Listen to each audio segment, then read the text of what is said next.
बहुत समय पहले की बात है। एक छोटे से राज्य में एक सुंदर राजकुमारी रहती थी। उसका नाम अनाया था। अनाया बेहद दयालु थी, लेकिन वह सोने चांदी के महल में रहती थी, जहां हर सुख सुविधा मौजूद थी। उसके पिता राजा थे, जो हमेशा अपनी बेटी की खुशी के लिए महंगे गहने और सुंदर कपड़े लाकर देते। लेकिन राजकुमारी को हमेशा लगता कि उसके पास सब कुछ होते हुए भी कुछ कमी है। वह चाहती थी कि कोई ऐसा दोस्त मिले जो सिर्फ उसके दिल को समझे, न कि उसकी दौलत को। राजमहल के बाहर गांव के किनारे एक गरीब लड़का रहता था। उसका नाम अर्जुन था। अर्जुन का घर मिट्टी और लकड़ी से बना हुआ था। उसके पास पहनने के लिए पुराने कपड़े और खाने के लिए साधारण रोटी दाल ही होती थी। लेकिन उसके दिल में बहुत बड़ा सपना था। एक दिन वह कुछ ऐसा करेगा जिससे उसकी माँ और गांव दोनों उस पर गर्व करेंगे। अर्जुन पढ़ाई में बहुत तेज था और साथ ही दूसरों की मदद करना उसे बहुत अच्छा लगता था। एक दिन राजकुमारी अनाया महल से निकलकर बगीचे में घूम रही थी। अचानक उसने देखा कि बाहर गांव से एक लड़का पानी की भारी मटकी उठाए जा रहा है। मटकी का वजन इतना था कि लड़का थक कर बैठ गया। राजकुमारी ने तुरंत अपने सेवकों से कहा कि उस लड़के की मदद करो, लेकिन सेवक ने कहा, राजकुमारी जी, वह तो एक गरीब लड़का है, आपको उसकी परवाह क्यों करनी चाहिए? यह सुनकर राजकुमारी को बहुत गुस्सा आया। उसने खुद जाकर अर्जुन की मदद की और मटकी उठाने में हाथ बंटाया। अर्जुन हैरान था कि राजकुमारी जैसी कोई बड़ी हस्ती उसकी मदद कर रही है। उसने झुककर धन्यवाद कहा। राजकुमारी मुस्कुराई और बोली, धन्यवाद मुझे नहीं, खुद को देना चाहिए, क्योंकि तुम जैसे मेहनती लोग ही असली हीरो होते हैं। उस दिन से दोनों की दोस्ती की शुरुआत हुई। राजकुमारी अक्सर महल से निकलकर अर्जुन से मिलने जाती। दोनों साथ खेलते, बातें करते और सपने साझा करते। राजकुमारी पहली बार इतनी खुश महसूस करती थी। उसे समझ आया कि असली खुशी महंगे कपड़े और सोने चांदी के महल में नहीं, बल्कि सच्चे रिश्तों और दोस्ती में छिपी होती है।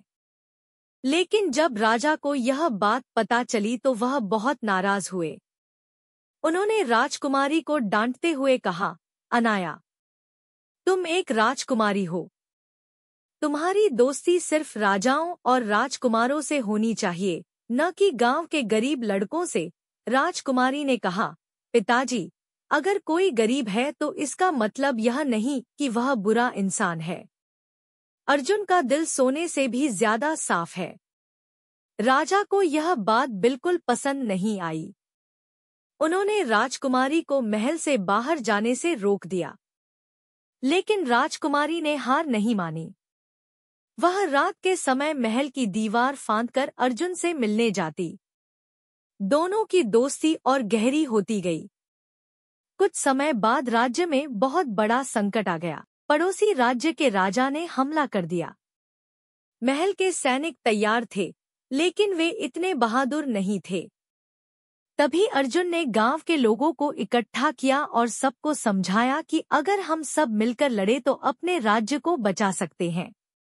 अर्जुन की बहादुरी और समझदारी ने सबको प्रभावित कर दिया। उसने खुद आगे बढ़कर दुश्मनों से मुकाबला किया और गांव के लोगों को एकजुट कर दिया।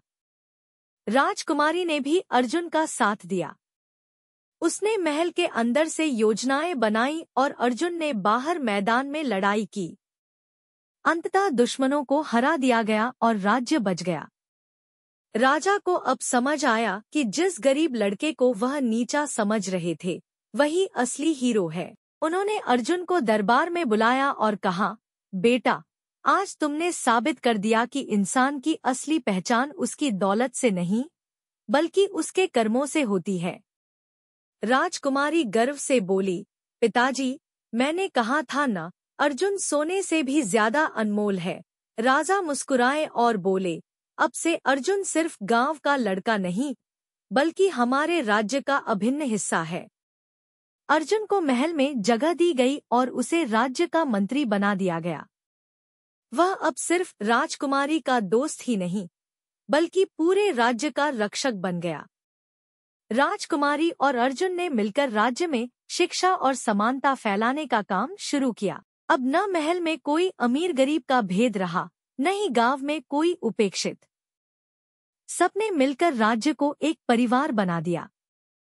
राजकुमारी और गरीब लड़के की यह अनोखी दोस्ती ने सबको यह सिखाया कि इंसान का असली मूल्य उसकी अच्छाई और मेहनत में होता है, न कि उसके पास कितनी दौलत है।